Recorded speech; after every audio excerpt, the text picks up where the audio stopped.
जय राधा माधव कुंज बिहारी।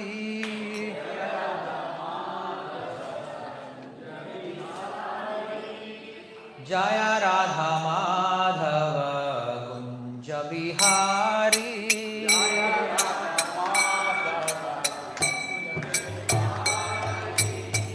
गोपी जन वल्लभ गिरिवरधारी।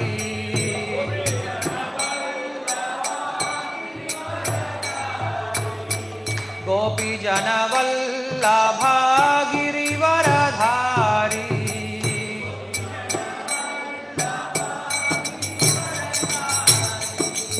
यशोदनंदन व्रज जन रंजन।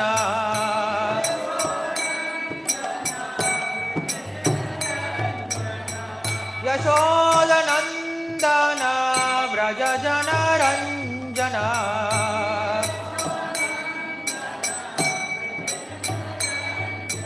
यमुना तीरावनचारी।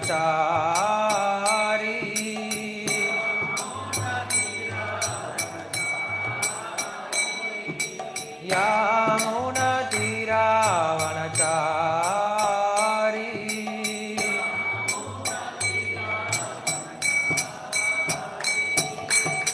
जय राधा माधव कुंज बिहारी।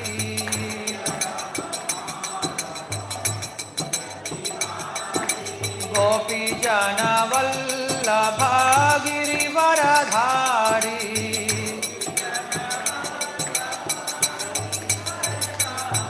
यशोदानंदन व्रज जन रंजन।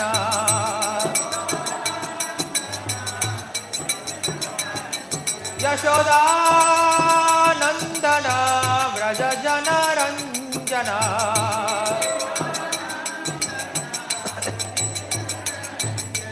यमुना तीरावनचारी।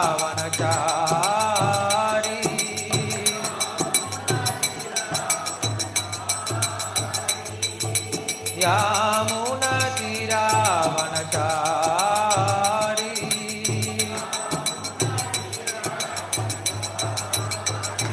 हरे कृष्ण कृष्ण कृष्ण हरे हरे, हरे राम राम राम हरे हरे।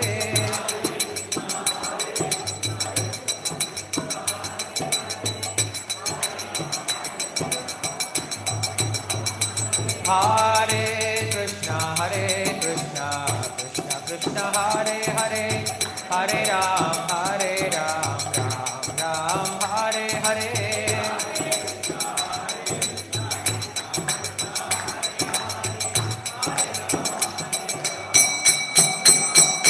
हरे कृष्ण कृष्ण कृष्ण हरे हरे, हरे राम राम राम हरे हरे।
Yamuna Tiravachari.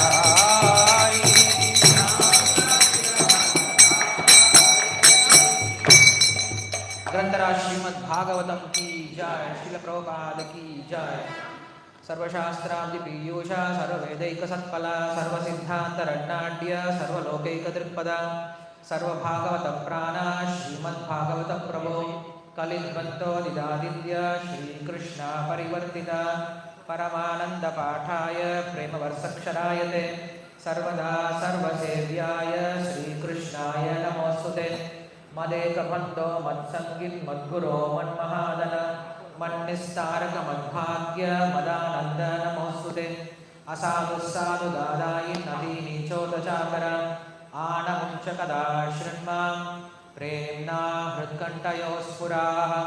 ॐ नमो भगवते वासुदेवाय।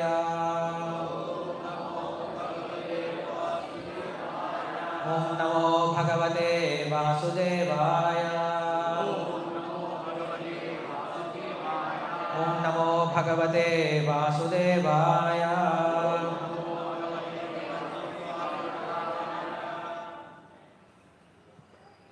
श्रीमद्भागवतम कांडम 7 अध्यायम 2 पदम 40.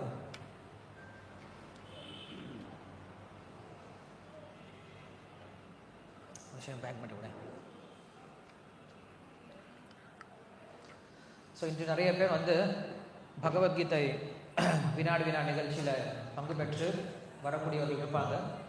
ஸோ அவங்க வர வர அவங்கள முன்னாடி உட்கார வைத்து அவங்க எல்லாருக்குமே உபன்யாசம் முடிஞ்சதுக்கப்புறம் கிஃப்ட் இருக்கு.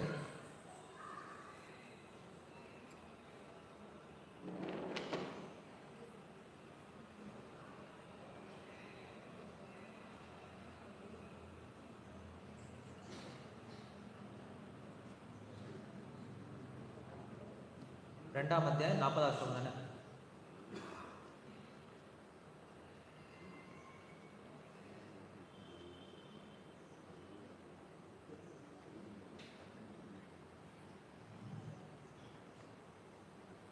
पतिच्युतं तिष्ठति दिष्टरक्षितं गृहे स्थितं तद्विहितं विनश्यति जीवेति अनादितोऽपि तत्ईक्षितो वने गृहे अभिगुप्तस्य हतो न जीवति. ओके, नामले படிச்சது. पति on the public road. தமிழ்ல இருக்குல்ல, தமிழ்ல படிச்சது. ஓகே, சுதம் கீழே விழுந்து விட்ட பொருள், திஷ்டதி அப்படி இருக்கிறது, திஷ்ட ரக்ஷிதம் விதியால் பாதுகாக்கப்பட்டு, கிருஹே வீட்டில், ஸ்திதம் இருந்த போதிலும், தத் விஹிதம் விஹதம் பரமனின் விருப்பத்தால் பீடிக்கப்பட்டு, வினஷ்யதி தொலைந்து விடுகிறது, ஜீவதி உயிரோடு இருக்கின்றான், அநாதஹ அபி காவல் இல்லாத போதிலும், தத் ஈக்ஷிதஹ பகவானால் காக்கப்பட்டு, வனே காட்டில், கிருஹே வீட்டில், அபிகுப்தஹ மறைத்து வைத்து நன்கு காக்கப்பட்டாலும்,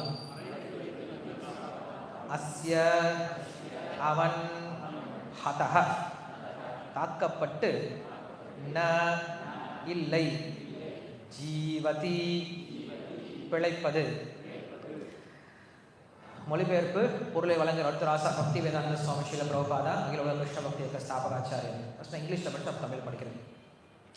Sometimes one loses his money on the public street where everyone can see, and yet his money is protected by destiny and not seen by others. Thus, the man who lost it gets it back. On the other hand, if the Lord does not give protection, even money maintained very securely at home is lost. If the Supreme Lord gives one protection, even though one has no protector and is in the jungle, one still remains alive.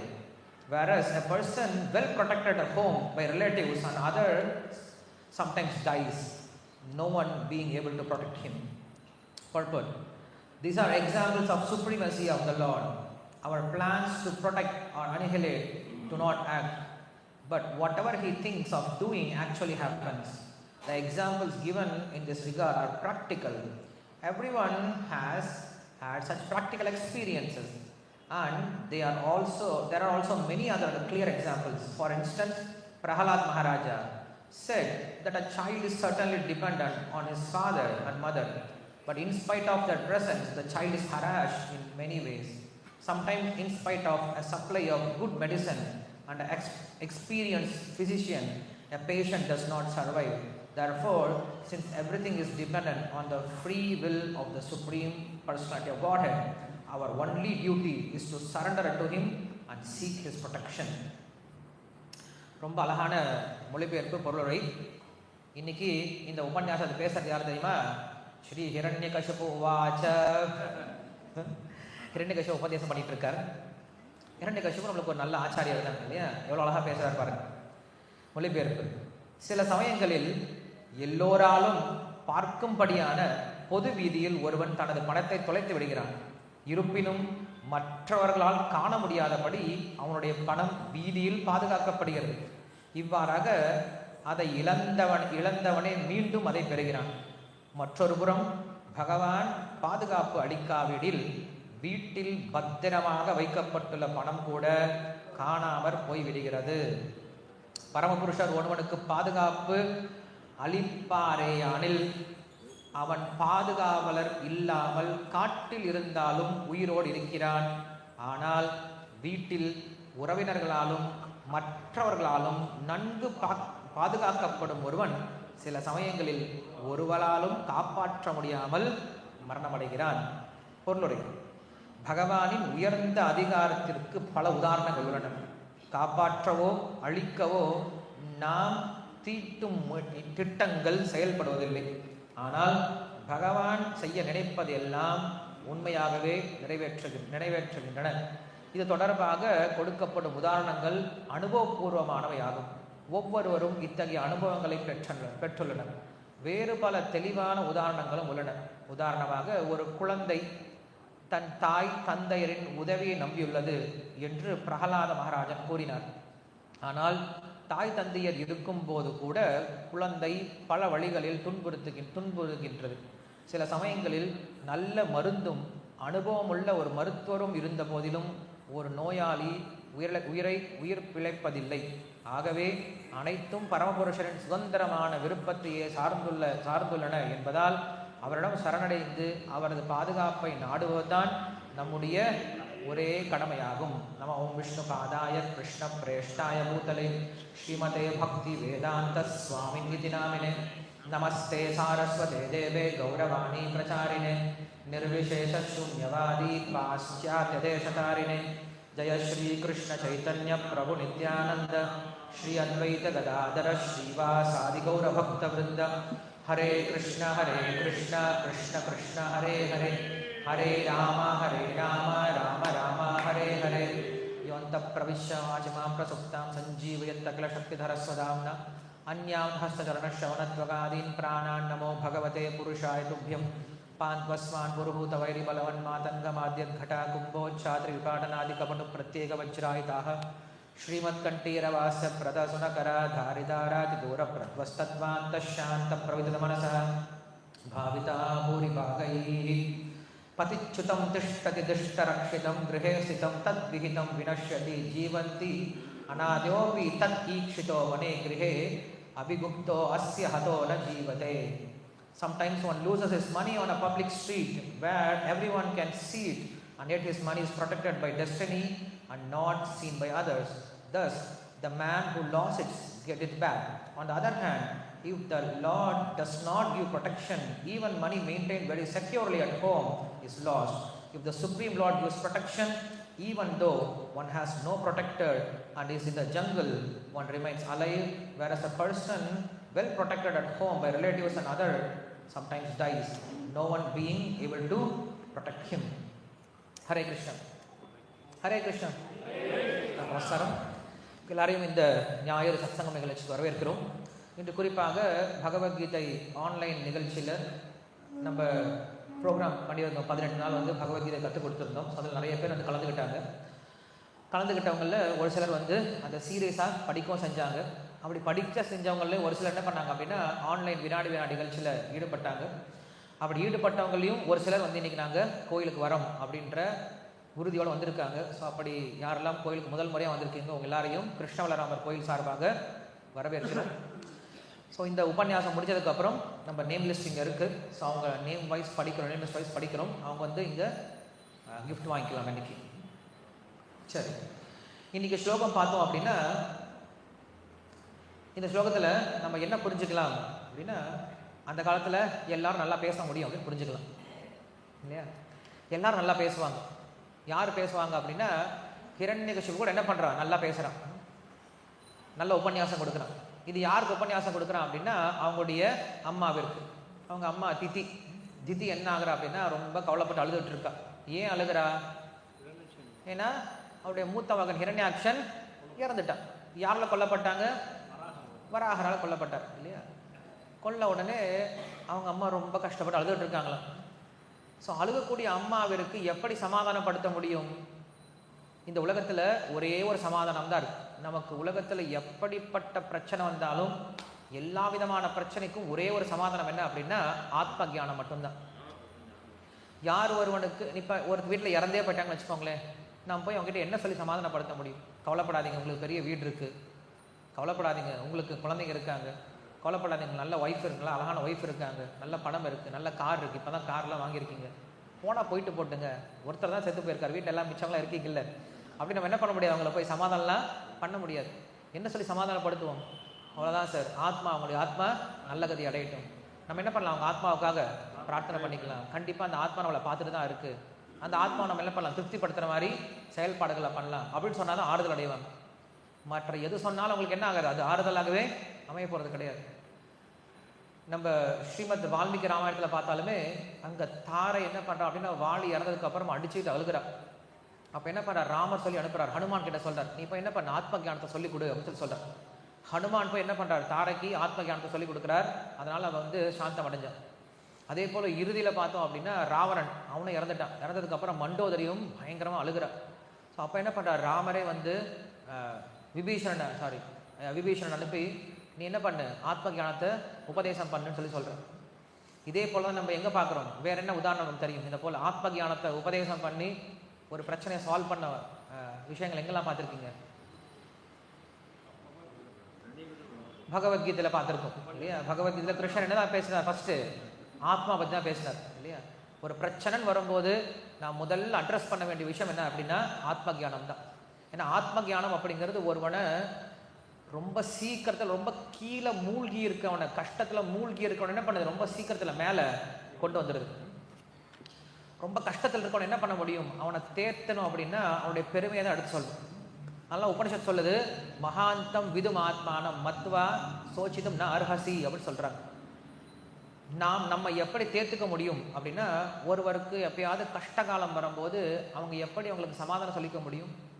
இப்போ கணவன் மனைவிக்குள்ளே பிரச்சனை வருது, 2 பேருக்கு சண்டை வருது.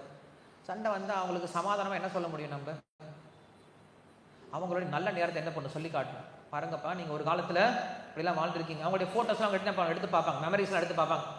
அவங்களே அவங்க சமாதானப்படுத்துறது அதெல்லாம் பார்த்துவாங்க, எடுத்து பார்ப்பாங்க. பார்த்து நம்ம இப்படிலாம் வாழ்ந்துருக்கோம் போல இருக்கே, இதில் நம்ம அழகாக வாழ்ந்திருக்கும் போல இருக்கே, நம்ம கூட அழகாக வாழ முடியும் போல இருக்கே, சந்தோஷமானால் நம்மளுக்கும் இருந்திருக்கு போல இருக்கே அப்படி என்ன பண்ணுறாங்க? அவங்களுடைய ஓன் பொசிஷனை நினச்சி என்ன பண்ணுறாங்க? அவங்க சந்தோஷம் அடைஞ்சு அவங்களே தேர்த்திக்கிறாங்க. வேறு யாரும் நம்மளை தேர்த்த முடியாது. நம்ம மனசுக்கு யார் தான் சொல்லிக் கொடுக்க முடியும்? நாம தான் நம்ம மனசை சமாதானப்படுத்த முடியும். மனசுக்குள்ளே பூந்து யாரும் என்ன பண்ண முடியாது? நம்மளை சமாதானப்படுத்தவே முடியாது. நம்முடைய மனசுக்கு நம்ம தான் சமாதானம் கொடுக்க முடியும். அப்போ மனசுக்கு உயர்ந்த சமாதானம் என்ன தெரியுமா? நம்முடைய உயர்ந்த குணங்களை சொல்லிக் கொடுக்கறது. அதனால தான் சாஸ்திரமே சொல்லுது மகாந்தம் அப்படின்னு சொல்லி உன்னுடைய பெருமையை நினைத்து கொண்டே என்ன பண்ணு, உன்னுடைய சிறுமையிலிருந்து வெளியில வா அப்படின்னு சொல்லுது. என்ன அர்த்தம்? ஒருத்தர் என்ன பண்ணாருன்னா ஒரு பெரிய பார்ட்டிக்கு போறாரு. அந்த பாட்டி திருமண விழான்னு வச்சுக்கோங்களேன், திருமண பார்ட்டிக்கு போகிறார். அங்கே வந்து எல்லாருக்கும் சாப்பிட்றதுக்கு ஸ்பூன் கொடுத்துருக்காங்க. அவருக்கு ஒரு அல்ப ஆசை, என்ன பண்ணலாம், ஸ்பூன் எடுத்து ஜோபில் போட்டுக்கலான்னு சொல்லிட்டு ஆசை. வெள்ளி ஸ்பூன் கொடுத்துருக்காங்க, ஜோபில் போட்டலாம் ஆசை. ஆனால் அவர் யோசிச்சு பார்க்கணும், என்ன யோசிச்சு பார்க்கணும், நம்ம இதை பண்ணலாமா, நம்ம எப்படிப்பட்ட ஸ்டேட்டஸ்லேருந்து வந்திருக்கோம், நம்முடைய குடும்பம் எப்படி இருக்குது, நம்முடைய வியாபாரம் எப்படி இருக்குது, நம்மளை மக்கள் எல்லாரும் எப்படி பார்க்குறாங்க, நம்ம போய் இந்த மாதிரி காரியங்களை பண்ணலாமா அப்படின்னு கொஞ்சம் தன்னை பற்றி யோசிச்சு பார்த்தா என்ன பண்ண மாட்டார், அதை மறுபடியும் செய்ய மாட்டார். ஸ்கூல்லையும் அப்படி தானே, பசங்க யாராவது ரொம்ப கம்மி மார்க் வாங்கிட்டாங்க, சுதர்ஷன் வந்து திடீர்னு கம்மி மார்க் வாங்கிட்டான். அவங்க வீட்டில் என்ன பண்ணுறாங்க, பேரண்ட்ஸ் டீச்சர் மீட்டிங் கூப்பிட்றாங்க. கூட்டிகிட்டு போயிட்டு, நல்லா படிக்கிற பையன் தான், கம்மி மார்க் வாங்கிட்டாங்க. ஸோ அவனை எப்படி நம்ம என்கரேஜ் பண்ண முடியும்? ஒழுங்காக படிக்கல, ஃபெயில் ஆகிடுவிடா நீ, அவ்வளோதான்டா நீ அப்படின்னு சொன்னால் அவன் என்கரேஜ் ஆக மாட்டான். என்ன ஒன்று மறுபடியும் இன்னும் கீழே தான் போவான். நிறைய பேர் அப்படி டீச்சர்ஸ்லாம் இருக்காங்க. எங்களுக்கு ஒரு டீச்சர் வருவார், கெமிஸ்ட்ரி டீச்சர். வந்த உடனே ஃபஸ்ட்டு வாரத்தை காலைல வந்தனே, ஃபெயிலியர் நினைங்கள்லாம் ஃபெயில் ஆகிடுவீங்க, எல்லோரும் ஃபெயில் ஆகிடுவீங்கலாம், ஒருத்தவன் உருப்பிட மாட்டீங்கடா அப்படின்னு தான் உள்ளே கிளாஸ்க்குள்ளே வருவார். ஐயோ சார், ஏன் சார் கிளாஸ்க்குள்ளே வரீங்க, நாங்கள் இடத்துல பண்ணுவோம், எச்சி பிளேட் இருக்கு இல்லையா, எச்சி பிளேட் சாப்பிட்டதுக்கப்புறம் நீங்கள் வரைஞ்சி பார்ப்போம் இல்லையா, எச்சி பிளேட் சாப்பிட்டதுக்கப்புறம் அதில் வரைய முடியும்ல, நாங்களும் அதில் வந்து ஃபார்முலா எழுதி பார்ப்போம்டா, அதில் நாங்கள் ஃபார்முலா எழுதி பார்ப்போம், அப்படிலாம் பாஸ் பண்ணாங்க. எச்சி பிளேட் நீங்கள் எழுதி பார்க்கணும், நீங்களாம் அப்படி எழுதுகிற மாதிரி தெரில, இலையில சாப்பிட்டா என்ன சார் பண்ணுறது. ஸோ அந்த மாதிரி என்ன பண்ணுறாங்க அப்படின்னா, வந்த உடனே சாபம் கொடுக்குற மாதிரி இருப்பாங்க. அந்த மாதிரி இருந்தால் ஒரு பிரயோஜனம் கிடையாது. பட் அந்த மாதிரி ஒரு மாணவன் ரொம்ப கம்மி மார்க் வாங்கிட்டான்னு வச்சுக்கோங்களேன், என்ன சொல்லி அவனை சமாதானப்படுத்த முடியும்? என்னது? ஏன்பா இதுக்கு முன்னாடி நீ உன்னுடைய மார்க்கை கம்பேர் பண்ணிப்பாரு, இது முன்னாடி எப்படி இருந்த, 90 மார்க் வாங்கிட்டு இருந்தடா, இப்போ ஏன் நீ 80 மார்க் வாங்க, நீ உன்னால் முடியும்டா, அவனால் முடியாத பையன் கிடையாது. நீ நினச்சா என்ன பண்ணலாம், 90லேருந்து 95க்கு போகலான்டா, உன்னால் முடியாமல் கிடையாது, நீ செய் அப்படி என்ன பண்ண அவன் நம்ம என்கரேஜ் பண்ணுற மாதிரி அவனுடைய பெருமையே என்ன பண்ண அவனுக்கு நம்ம எடுத்து சொல்லணும். அதான் கிருஷ்ணர் பண்ணார் பகவத்கீதையில். பகவத்கீதையில் அர்ஜுனன் ரொம்ப நொந்து போயிருந்தான். நொந்து போயிருக்கணும், என்ன பண்ணா தெரியுமா, கிருஷ்ணர் மேலே தூக்கி வச்சார். என்ன சொன்னா தெரியுமா, கிருஷ்ணர் சொன்ன முதல் ஸ்லோகம், நத்வே வாஹம் ஜாதுநாசம் நத்வம் நேமே ஜனாதிபாக ந சைவன பவிஷ்யாமஹ சர்வே வயமத்த பரம் அப்படின்னு சொன்னார். நானோ இவர்களோ நீயோ ஒரு காலம் இல்லாத இருந்த காலம் கிடையாது, இல்லாமல் இருக்க போறதும் கிடையாது, நாம் எப்பயும் இருந்திருக்கோம், இருந்துகிட்டு இருக்கோம், இருக்கவும் போறோம் அப்படின்னு சொன்னார். இதை வெளியில பார்த்தா ஏதோ பேசுற மாதிரி இருக்கு, ஏதோ குழப்பி பேசுற மாதிரி இருக்கு. ஆனா உண்மையான அர்த்தம் என்ன தெரியுமா, கிருஷ்ணர் இங்க தனக்கு சமமா வச்சு பேசுறார். யார? அர்ஜுனனையும் சரி, மற்றவங்க எல்லாரும் சரி, நீங்க எல்லாரும் எனக்கு சமமானவர்கள்டா, நானும் இருந்திருக்கேன், நீயும் இருந்திருக்க, எல்லாரும் இருந்திருக்காங்கன்னு என்ன அர்த்தம், நாம் எல்லாருமே நிரந்தரமானவர்கள் அப்படின்ற குணத்தை பத்தி சொல்றார் அவர். நாம் எல்லாரும் நிரந்தரமானவர்கள் இல்லையா, நீ எனக்கு சமமானவர்கள் இல்லையா அப்படின்னு என்ன பண்ணார் அப்படின்னா, அவர் ரொம்ப நொந்துட்டு இருந்த என்ன பண்ண, தூக்கி மேலே உட்கார வச்சிட்டார் இல்லையா. ஸோ அதுதான் வந்து நம்ம சொல்கிறோம், எந்த ஒரு பிரச்சனை வந்தாலும் வாழ்க்கையில் அதற்கு முதல் தீர்வு, முதல் பதில் என்ன அப்படின்னா ஆத்ம ஞானம் தான். நீங்கள் அவங்களுக்கு ஆத்மா பற்றி சொல்லிக் கொடுங்க, ரொம்ப சால்வ் ஆகிப்பேன், அந்த பிரச்சனையை ஈஸியாக சால்வ் ஆகிப்பேன். ஆத்ம ஞானம் இல்லாமல் ஒருவனுக்கு நீங்கள் என்ன சொல்யூஷன் கொடுத்தாலும் அது என்ன ஆகாது, சொல்யூஷனாக ஆக போகிறதே கிடையாது. அதனால தான் ஸ்பிரிச்சுவல், ஆன்மீகம் அப்படிங்கிறது தான் நம் வாழ்க்கையினோட எல்லா பிரச்சனைக்கும் ஒரே ஒரு தீர்வு. பிரகலாத் மகாராஜர், இதே ஹிரண்யகசிபுடைய பையன் தான் பிரகலாதன், அவனும் சொல்கிறான்.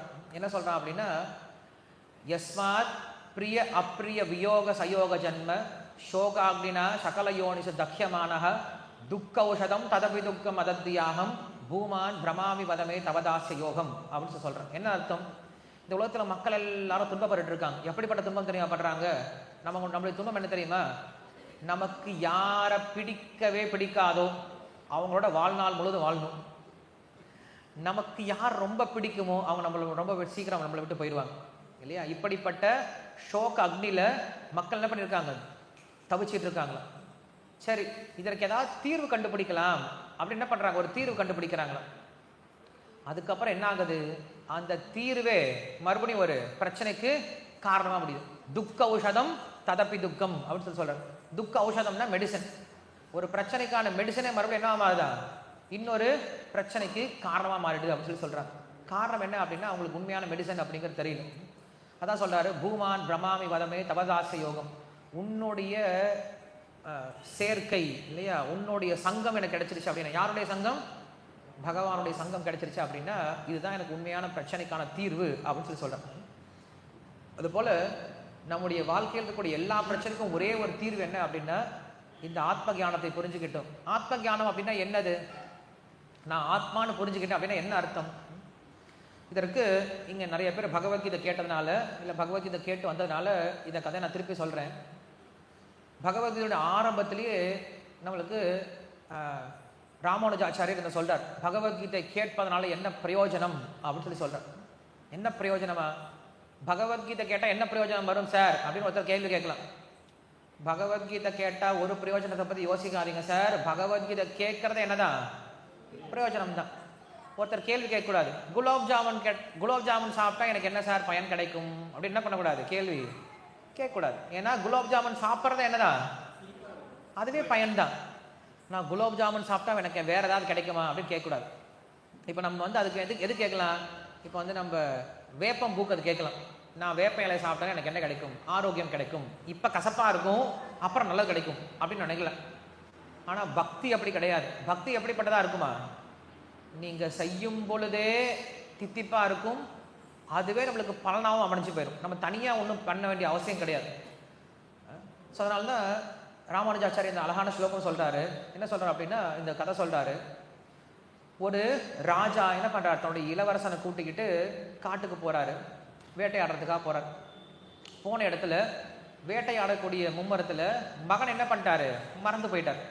கூட்டத்தில் போயிட்டு குழந்தைய தொலைச்சிட்டு வந்த கதையா இல்லையா. என்ன பண்ணிட்டார், இவர் போய் மகனை விட்டார். மகன் எங்கேயோ தூரம் போயிட்டான், இவன் எங்கேயோ தூரம் போயிட்டார்.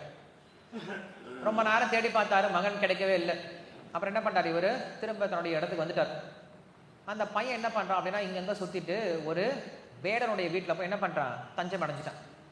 அந்த வேடன் என்ன பண்ணுறான், இவனை வளர்க்க ஆரம்பிச்சிட்டான். ஏன்னா இவனுக்கு தான் யார் அப்படின்னு அடையாளம் சொல்லிக்க தெரியல, இன்னும் அந்த அளவுக்கு வயசு வரல, யாருன்னு தெரியல. அந்த வேடன் என்ன பண்ணுறான், இந்த பையனை வளர்த்துட்டே இருக்கான். தன்னுடைய மகனை போலவே என்ன பண்ணுறான், வளர்த்துட்டு இருக்கான்.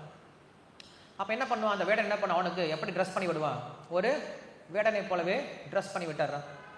அவனை என்ன பண்ணுறான், வெளில காட்டுக்கு போயிட்டு சின்ன சின்ன வேட்டையாட சொல்லி கொடுக்குறான். எலி எப்படி வேட்டையாடுறது, முயல் எப்படி வேட்டையாடுறது, அணில் எப்படி வேட்டையாடுறது, பள்ளி எப்படி வேட்டையாடுறது, இதெல்லாம் சொல்லி கொடுக்குறான். இதெல்லாம் வேட்டையாடையவன் என்ன பண்ணிட்டு இருக்கான், சாப்பிட்டுட்டு இருக்கான்.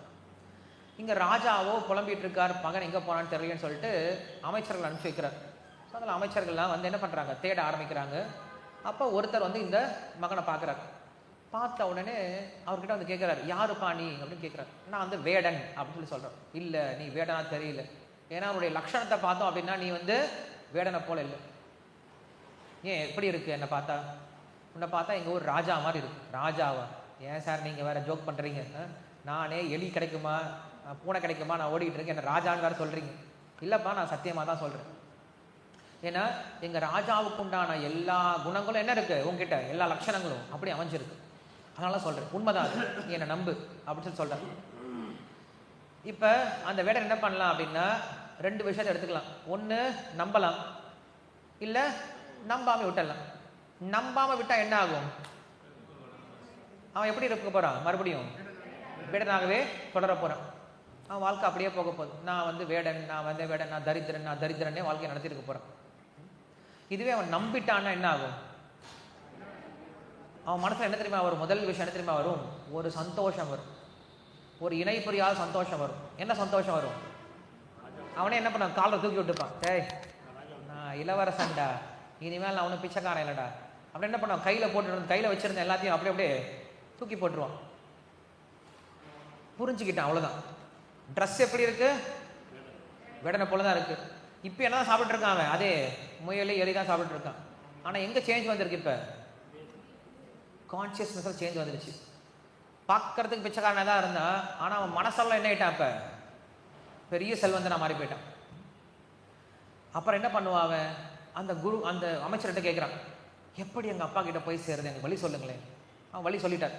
இப்போ என்ன பண்ணாவன், அவங்க அப்பாவை நோக்கி போகணும் அப்படின்னா அட்லீஸ்ட் ஒரு மாதம் ஆகணும்னு வச்சுக்கோங்களேன். அது ரொம்ப தூரமாக இருக்குது, ட்ரெயின்லாம் அப்போ கிடையாது, நடந்து தான் போகணும். ரொம்ப தூரம் இருக்குது, நடந்து போகணும். சரி நடந்து போகணும் அப்படின்னா ஒரு மாதம் என்ன பண்ணி ஆகணும், கண்டிப்பாக சாப்பிட்டாகணும், ட்ரெஸ் பண்ணி ஆகணும். ஸோ அப்போ என்ன தான் பண்ணி ஆகணும், என்ன வேலை தான் பண்ணுவான், அதே வேட்டையாடை வேலை தான் பண்ணி ஆகணும்.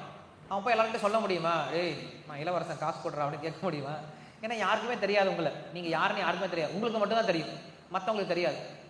அப்போ நீங்கள் என்ன பண்ண முடியாது, மற்றவங்க கிட்ட போயிட்டு நான் இளவரசன் எனக்கு சாப்பாடை போடு, ஃப்ரீயாக கொடு ஃப்ரீயாக கொடு யார்கிட்ட கேட்க முடியாது. என்ன பண்ணி ஆகணும், வேடனுடைய வேலையை தான் பண்ணி ஆகணும். ஸோ என்ன பண்ணுறான், வேடனை போலே வாழ்ந்துட்டு இருக்கான், வேடனை போலவே உடை அணிச்சிட்டு இருக்கான், வேடனை போலவே செயல்பட்டு இருக்கான். ஆனால் இப்போ என்ன டிஃப்ரென்ஸ் வந்திருக்கு அவங்க கிட்ட, இலக்கு மட்டும்தான் மாறி இருக்கு. இதற்கு முன்னாடி அவனோட இலக்கு என்னவா இருந்தது, வைத்த நிரப்பனா போதும் அப்படின்னு நினைச்சிட்டு இருந்தான். இப்போ அவனோட இலக்கு என்னவா மாறி போயிடுச்சு, எங்க அப்பாவை அடையணும் அப்படின்ற மாறிடுச்சு இல்லையா. அப்போ என்ன தெரியுமா பண்ணுவான், அவன் வாழ்க்கையில் அவன் போகும்போது வழியில் நிறைய பிரச்சனை வரும் கண்டிப்பாக. ஒரு சில அவன் திட்டுவாங்க, போயா போய் அப்படின்னு சொல்லுவாங்க, இல்லை ஒரு சில சமயம் அவனுக்கு வேட்டையாட போகும்போது ஏதோ அடி கூட படலாம்.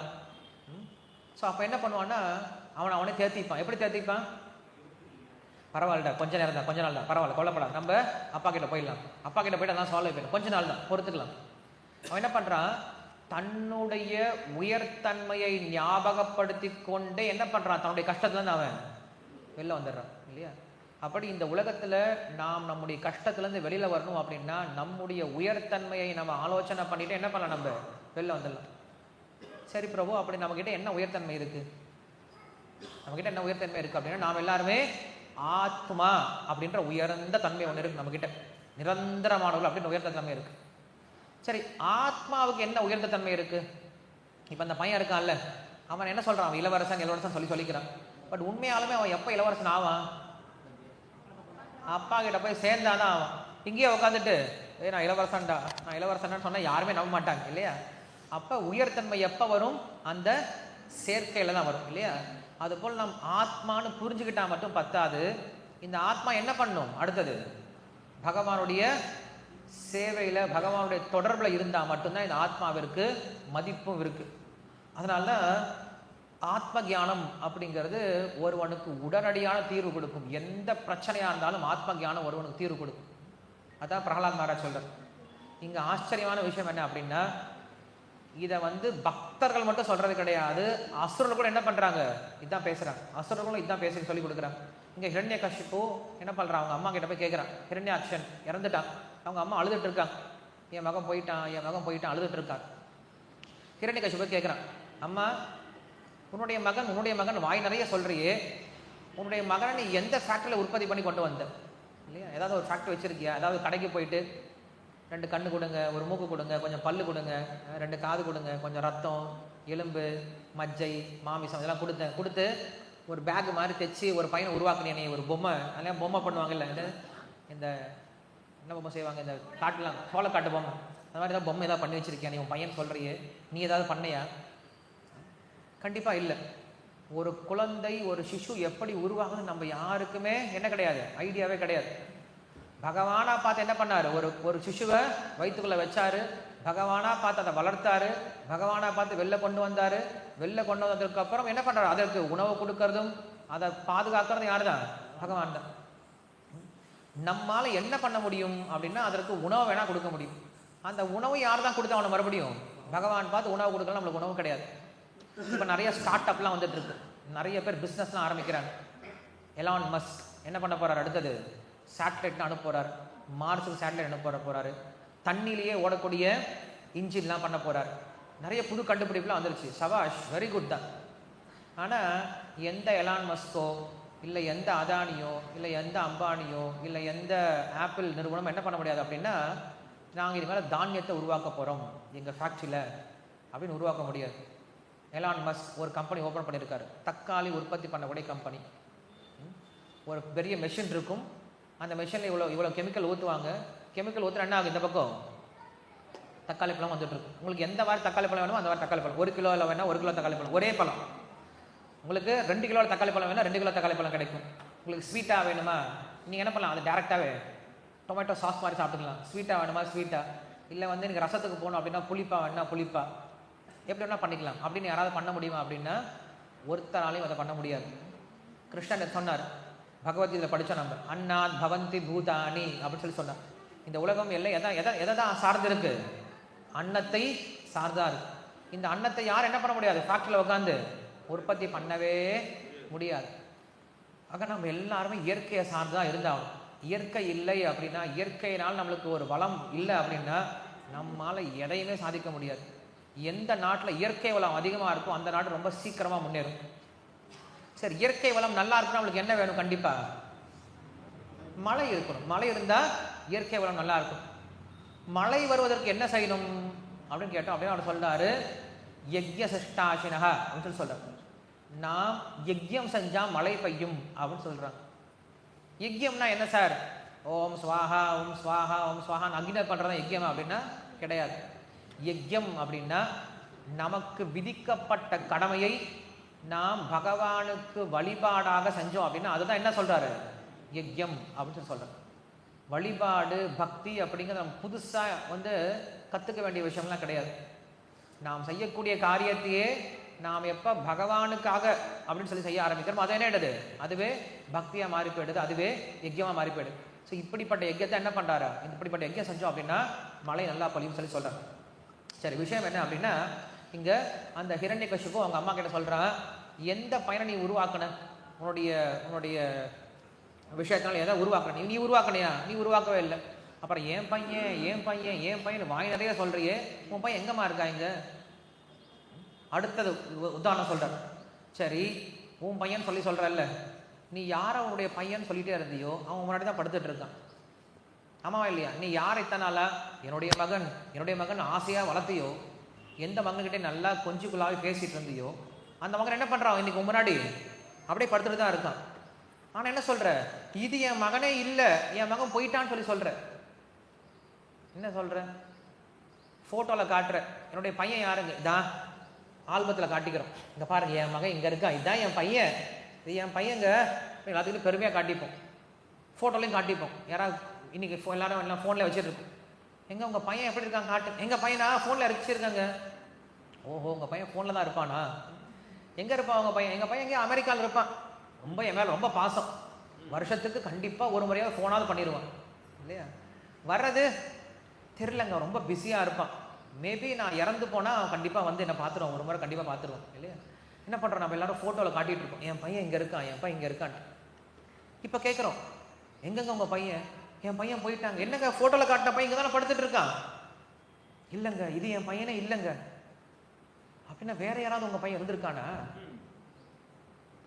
தெரியலையே. அப்படின்னா என்ன தெரியுமா அர்த்தம்? உங்க பையன் நீங்க பார்த்ததே இல்லை அப்படின்னு அர்த்தம். பையனையும் சரி, பொண்ணையும் சரி, கணவனையும் சரி, மனைவியும் சரி, யாரையும் நம்ம உண்மையில பார்த்ததே கிடையாது. நம்ம எதை தான் பார்த்துட்டு இருக்கோம்? வெறும் உடம்பு மட்டும் தான் பார்த்துட்டு இருக்கோம். உடம்புக்குள்ள இருக்கக்கூடிய உண்மையான நபரை யாருமே என்ன பண்ணது கிடையாது, பார்த்ததே கிடையாது. யாரும் அதை பத்தி யோசிக்கிறதும் கிடையாது. நாம் எந்த அளவுக்கு அறியாமையில் இருக்கோம் அப்படின்னா, நாம் அறியாமையில் இருக்குன்னு கூட தெரியாத அளவுக்கு அறியாமையில் இருக்கும் இல்லையா? ஒரு சிலர் கஷ்டம் வந்துச்சுன்னா சொல்ல முடியும், எனக்கு இங்க வலிக்குது அங்க வலிக்குன்னு சொல்ல முடியும்.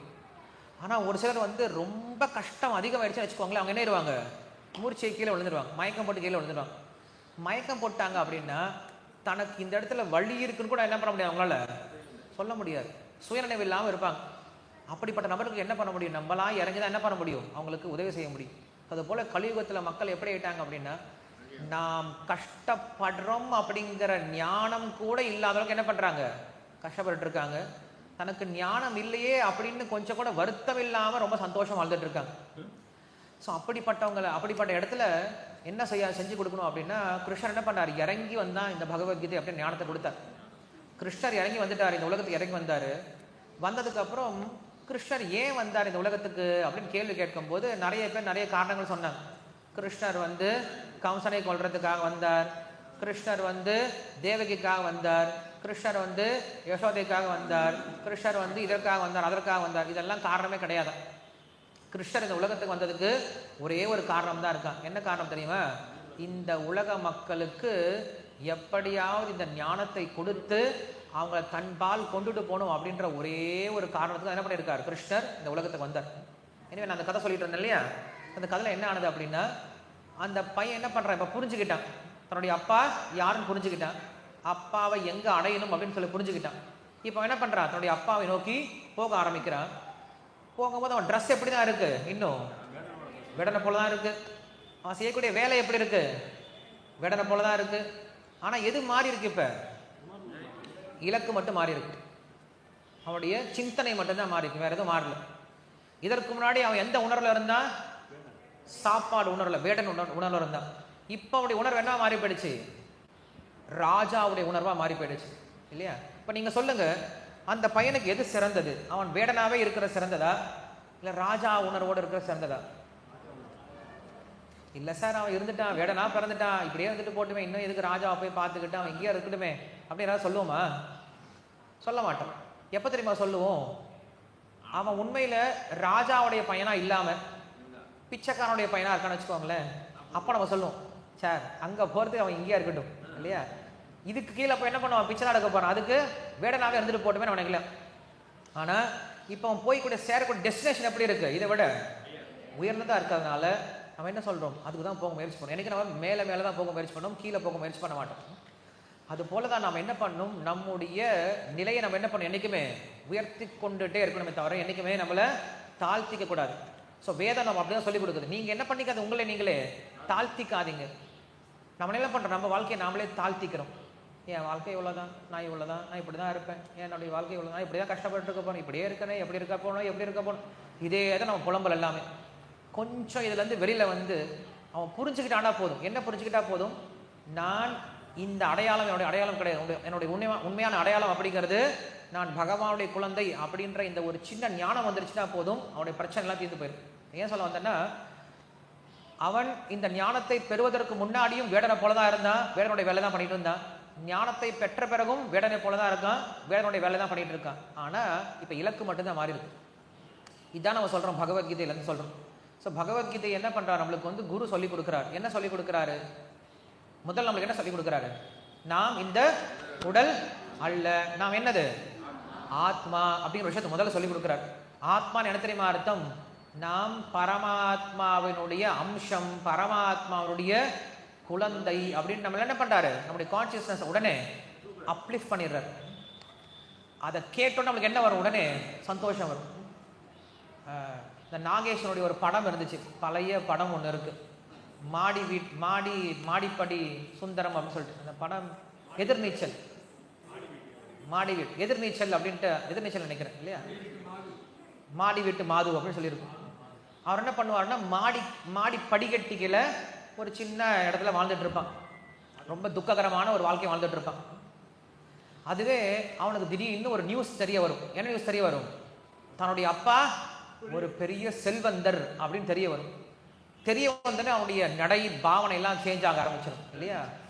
ராஜா மாதிரி பிஹேவ் பண்ண ஆரம்பிச்சிருவான். எல்லாரும் என்ன பண்ணுவாங்க? அவனுக்கு வந்து விழுந்து விழுந்து சேவை பண்ணுவாங்க.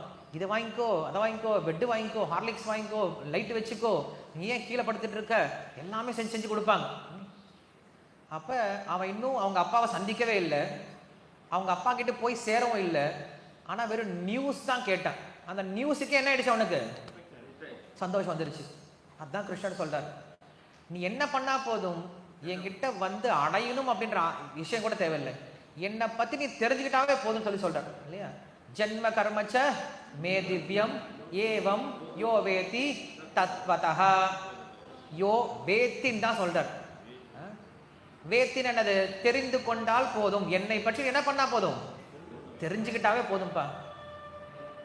ஏத்தின்னு சொல்ல, ஏத்தின என்ன வந்து அடைதல், இங்க வேத்தின்னு சொல்றார். வேத்தின என்னது? என்னை பற்றி தெரிஞ்சுக்கிட்டாவே போதும் சொல்லி சொல்றார். கிருஷ்ணரை பத்தி நம்ம தெரிஞ்சுக்கிட்டாவே போதும். என்ன தெரிஞ்சுக்கிட்டா போதும்?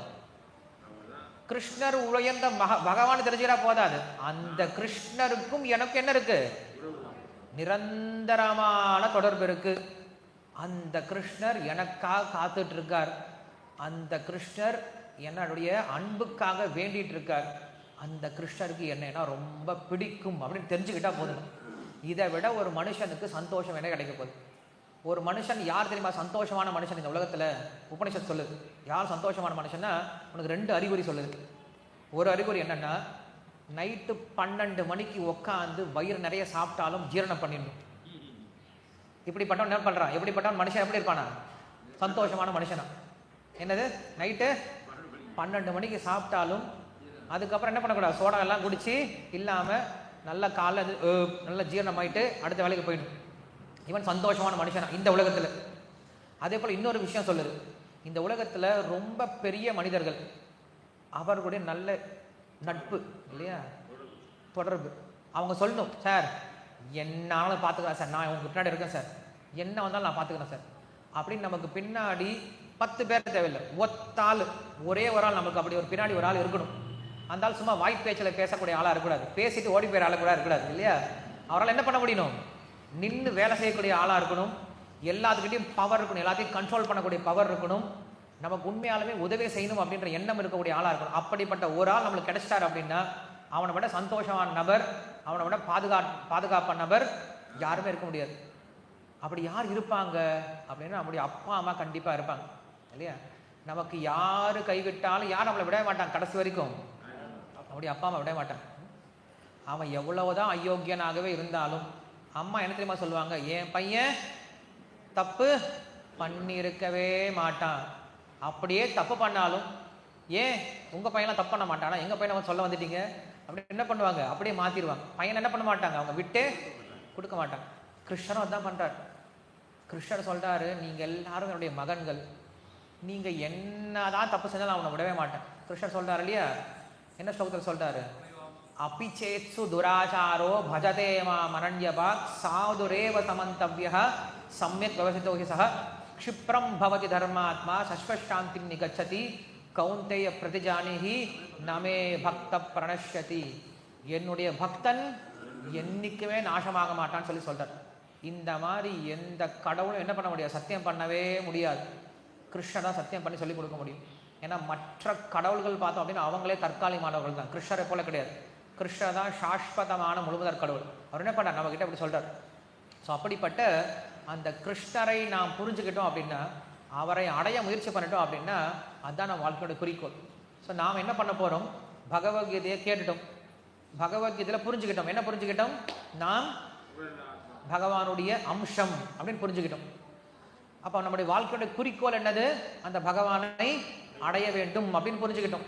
சரி, இப்போ என்ன பண்ணலாம், அதற்கு ஏதாவது மாற்றிக்கணுமா சார்? நான் ஒன்றையும் என்ன பண்ண வேண்டாம், மாற்றிக்கொள்ள வேண்டாம். எப்படி அந்த வேடன் இருந்தானோ அந்த வேடன் ஏதாவது மாற்றிக்கிட்டானா, ஒன்றும் மாற்றிக்கல. அதே ட்ரெஸ் தான் போட்டுட்டு இருந்தான், அதே சாப்பாடாக சாப்பிட்டு இருந்தான்.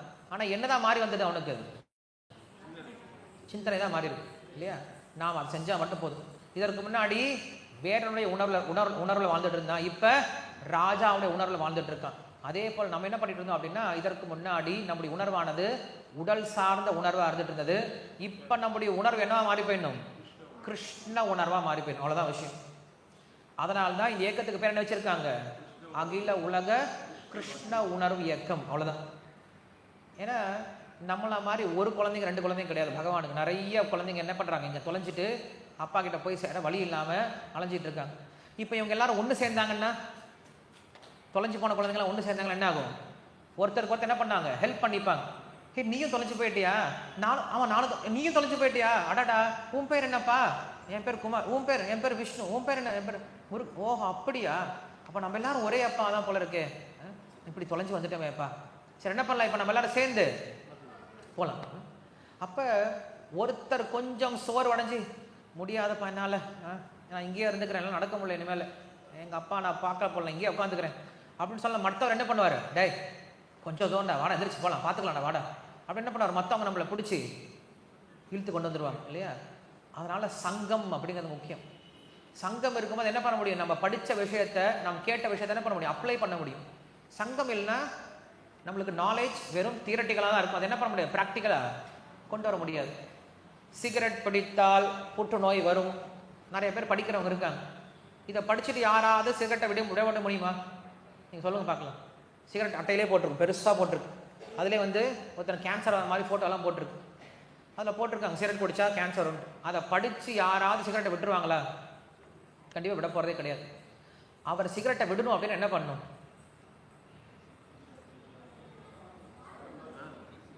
தெரிஞ்சவங்க வந்து ஹேண்ட் ரைஸ் மட்டும் பண்ணிட்டு பதில் சொல்ல, வந்தவங்க கிடையாது, புதுசாக வந்தவங்க எனக்கு யாராவது பேசலாம்.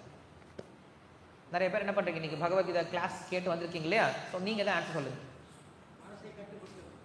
மனசை கட்டுப்படுத்த வேண்டும். சரி, அதான் எப்படி கட்டுப்படுத்தணும் அப்படின்னு தான் விஷயம். புதுசாக வந்தோம், இன்னைக்கு யார் சொல்றீங்களோ அவங்களுக்கு ஸ்பெஷல் ப்ரைஸ், இன்னொரு எக்ஸ்ட்ரா ப்ரைஸ் கொடுக்கப்படும். எஸ், பேக்கெட்டை குறைச்சி சாப்பிடலாம். ஓகே, ஒரு ஐடியா. எந்த சங்கத்தோட, வெரி குட். நீங்க அவருக்கு கிளாப் பண்ணலாம். அந்த சங்கத்துக்கு பேர் தான் என்ன சொல்லுவாங்க? சிகரெட் பிடிக்காதவங்க சத்தங்கம்மா. அந்த சங்கத்துக்கு பேர் என்ன சொல்லுவாங்க அப்படின்னா மறுவாழ்வு மையம் சொல்லி சொல்றாங்கல்ல, புகைப்பிடிப்போர் மறுவாழ்வு மையம் சொல்லி சொல்றாங்க. அந்த மையத்தை கொண்டு போய் சேர்த்துருவாங்க. சேர்த்துறாங்க என்ன பண்ணுவாங்க, அங்க அவங்களுக்கு அந்த சிகரெட் குடிக்கும் போது என்ன பண்ணுவாங்க, அந்த டைம் வரும்போது என்ன பண்ணுவாங்க, அவங்களுக்கு வேற ஏதாவது ஆக்டிவிட்டிஸ் கொடுப்பாங்க. அப்படியே ரொம்ப டல் ஆயிடுவான், முடியலப்பா என்னால முடியலப்பா குடிச்சிடலாம்ப்பா அப்படின்னு சொல்லி குடிக்கும் போது, குடிக்கலாம் நினைக்கும் போது மற்றவங்களா இருப்பாங்கல்ல, அவங்கள பார்ப்பான், டேய் இந்த 10 பேர் குடிக்காம இருக்காங்கல்ல, நான் ஒத்தாள் என்ன போறேன், நானும் என்ன பண்றேன், கண்டிப்பா இருந்துருவேன். அப்ப என்ன பண்ணுவான், அவனும் குடிக்காம இருக்கிறதுக்கு முயற்சி பண்ணுவான். இப்ப ஏகாதசி நாங்களாம் விரதம் இருக்கும், ஏகாதசி விரதம் இருக்கும். ஸோ ஏகாதசி விரதம் இருக்கணும் அப்படின்னா நீங்க என்ன பண்ணணும், கொஞ்சம் ஊர்ல இருந்து விலகி இருக்கணும். ஊரோட சேர்ந்து என்ன தெரியுமா ஆகும், பக்கத்து வீட்டுல பூரி செஞ்சுட்டு இருப்பாங்க. ஆஹா கம கம கமன் வாசம், சரி பரவாயில்ல இந்த ஏகாதசி விட்டா என்ன, அடுத்த ஏகாதசி பார்த்துக்கலாம் அப்ப என்ன பண்ணும், கமகமன்ட்டு பூரி செஞ்சு சாப்பிடுவோம். அப்ப என்ன பண்ணும், 10 பேர் ஏகாதசி யார் கடைபிடிக்கிறாங்களோ அங்க போயிடணும். அங்க போய் உட்காந்துன்னு வச்சுக்கோங்களேன், பசிச்சாலும் கஷ்டப்பட்டாலும் மற்றவங்களை பார்ப்போம், சரி இவங்களும் இருக்காங்க நமக்கு ஹெல்ப் பண்றதுக்கு, நம்மளும் இருந்துடலாம் அப்படின்னு இருந்துரும். இப்போ நாங்கள் திலக் நாமம் போட்டிருக்கோம் இல்லையா, இது நமக்கு இங்க ஈஸி. எதனால, ஏன்னா எல்லாரும் எப்படிதான் இருக்காங்க, நாமம் போட்டுருக்காங்க. நாமம் போட்ட இடத்துல நமக்கு நாமம் போடுறது ரொம்ப ஈஸி. இதே வெளில நாமம் போட்டு போனா என்ன பண்ணுவோம், மறைச்சு கொண்டு போவோம், போடலாமா வேணாமா போடலாமா, முகத்தை அழைச்சிட்டு போயிடும். திருப்பதிக்கு போனா நாமம் போடாத கூட நாமம் போட்டுருவாங்க, எனக்கு போட்டு விடுங்க 10 ரூபாய் சார்ஜ், பரவாயில்ல போட்டு விடுங்க, எங்க குடும்பத்துக்கே போட்டு விடுங்க நாமத்தை போட்டுப்பாங்க. வெளில வந்தா அல்லது அழைச்சிட்டு வந்துடுவாங்க. புரட்டாசி மாசம் திடீர்னு பார்த்தா எல்லாருடைய நெத்தில நாமமா இருக்கும், என்னடா இவங்களாம் எங்க இருந்துடா வந்தாங்க, எந்த ஊர்ல வந்தாங்க, இத்தனை பக்தர் இருக்காங்க நம்ம ஊர்லயே அப்படின்னு ஆச்சரியப்படுவோம். அந்த மாதிரி எல்லாருடைய முகத்தில் நாமம் இருக்கும். என்ன காரணம் தெரியுமா, சங்கம் தான். சங்கம் வந்துருச்சு வச்சுக்கோங்களேன், நம்மளுக்கு என்ன ஆகும், பிராக்டிஸ் அப்படிங்கிறது ரொம்ப ஈஸியா மாறி போயிடும். அது போல இது என்ன சங்கம், கிருஷ்ண உணர்வு சங்கம் இல்லையா.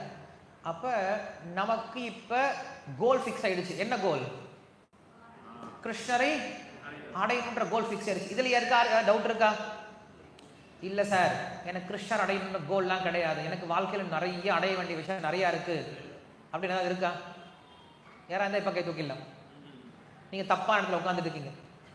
சரி, எல்லாரும் நம்ம என்ன எண்ணத்தோட தான் வந்திருக்கோம், கிருஷ்ணரை அடைய வேண்டும் அப்படின்ற கோலோட தான் வந்திருக்கும். இதற்கு நீங்க செய்ய வேண்டிய விஷயம் ஏதாவது சேஞ்ச் பண்ணிக்கணுமா, ஒன்றும் சேஞ்ச் பண்ண தேவை. உங்களுடைய உருவத்தை சேஞ்ச் பண்ணும் அப்படின்னு அவசியம் கிடையாது. யாரும் சன்னியாசம் எல்லாம் எடுத்துக்க வேண்டிய அவசியம் கிடையாது. ஏன்னா நிறைய பேர் தான் யோசிப்பாங்க, பகவத்கீதையா, ஐயோ பகவத்கீதை படிச்சா பையன் என்ன ஆயிடுவான், நம்ம ஆளுங்க சாமியாரா போயிடுவாங்க அப்படின்னு நினைக்கிறேன். இன்னைக்கு சாமியாருங்கெல்லாம் என்ன பண்றாங்க, பகவத்கீதை சொல்லி நிறைய பிசினஸ் தான் பண்ணிட்டு இருக்காங்க இல்லையா. ஸோ அவங்க என்ன பண்றாங்க அப்படின்னா சாமியார் அப்படி நினைச்சிட்டு இருக்காங்க, பட் அதுவே பெரிய பிசினஸ் நிறைய பேருக்கு தெரிய மாட்டேங்குது. சரி, எனிவே அப்ப யாரும் குடும்பத்தெல்லாம் விட்டு போக போறது கிடையாது. என்ன பண்ண போறோம், நம்ம இதற்கு முன்னாடி எப்படி இருந்தோமோ அதே போலதான் இருக்க போறோம். நம்ம குடும்பத்தோட இருக்க போறோம், நம்ம வியாபாரத்தை பண்ண போறோம், நம்ம என்ன செஞ்சோமோ அதை செய்ய போறோம். ஆனா இப்ப எதனால மாத்திக்க போறோம், நம்முடைய சிந்தனையை மட்டும் தான் மாத்திக்க போறோம். இதற்கு முன்னாடி நம்மளுடைய சிந்தனை என்ன இருந்தது, என்னுடைய உடம்பை பாதுகாத்தா போதும், என்னுடைய குடும்பத்தை நல்லா பாதுகாத்தா போதும் அப்படின்னு நினைச்சிட்டு இருந்தோம். இப்பயும் அதை பண்ண போறோம், உடம்பையும் பார்த்துக்க போறோம், குடும்பத்தையும் பார்த்துக்க போறோம். எதற்காக, நம்ம அப்பாவை அடையணும், பகவானை அடையணும் அப்படின்ற எண்ணத்துக்காக. ஸோ அதனால இந்த உணர்வை நாம் வளர்த்து கொள்வதற்கு கண்டிப்பா நம்மளுக்கு என்ன தேவை, ஒரு சங்கம் அப்படிங்கிற தேவை. அந்த சங்கம் தான் நம்ம என்ன சொல்றோம், இந்த கிருஷ்ண உணர்வு இயக்கம் அப்படின்னு சொல்றோம். இப்போ நீங்க பிசினஸ்ல க்ரோ ஆகணும்னா என்ன பண்ணும், அந்த சங்கத்துக்கு போகணும். இப்போ வந்து நீங்க வந்து பிரிண்டிங் பிரஸ் ஆரம்பிக்கிறீங்க, புதுசா பிரிண்டிங் பிரஸ் ஆரம்பிக்கிறீங்க, அப்ப என்ன பண்ணும், பிரிண்டிங் பிரஸ் சங்கத்துக்கு போகணும். அங்க போனா என்ன பண்ணலாம், உங்களுக்கு சப்போர்ட் கிடைக்கும். பிரச்சனை வந்து அவங்களுக்கு என்ன பண்ணுவாங்க, லீகல் அட்வைஸ் கொடுப்பாங்க, நிறைய கான்டாக்ட்ஸ் கொடுப்பாங்க, உங்களுக்கு இன்ஸ்பிரேஷன் பண்றது, உங்களுக்கு இன்ஸ்பயர் பண்றது நிறைய ஐடியாஸ்லாம் கொடுப்பாங்க, அதெல்லாம் முன்னேற முடியும். அதே போல நான் பக்தியில முன்னேறணும் அப்படின்னா நம்மளுக்கு கண்டிப்பா என்ன தேவை, சங்கம் அப்படிங்கிற தேவை. நான் வீட்டில் இருந்துட்டு என்ன பண்ண முடியாது, பக்தியெல்லாம் பண்றது கஷ்டம் தான். நம்ம எல்லாரும் சேர்ந்து படிக்கும் போது என்ன பண்ணோம், பகவத்கீதையை ரொம்ப ஈஸியா 18 நாள்ல 18 அத்தியாயம் படிச்சு முடிச்சிட்டோம்.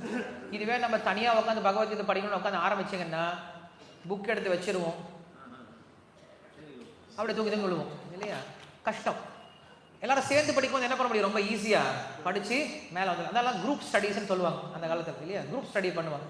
ஸோ குரூப் ஸ்டடியா பண்ண நல்லா இருக்கும் இல்லையா. அது போல பகவத்கீதை நம்ம என்ன பண்ண போறோம், குரூப் ஸ்டடியா பண்ண போறோம். நாளையிலிருந்து என்ன நாள் நம்மளுக்கு ஆரம்பிக்கும், தமிழ்நாட்டில் மார்கழி நாள் ஆரம்பிக்கும். ஸோ மார்கழி அப்படின்னாவே அதனுடைய ஹீரோயின் யார் தான், ஆண்டாள் தான். ஆனால் என்னமோ தெரியல, தமிழ்நாட்டில் மார்கழியை மறந்தே போயிட்டாங்க.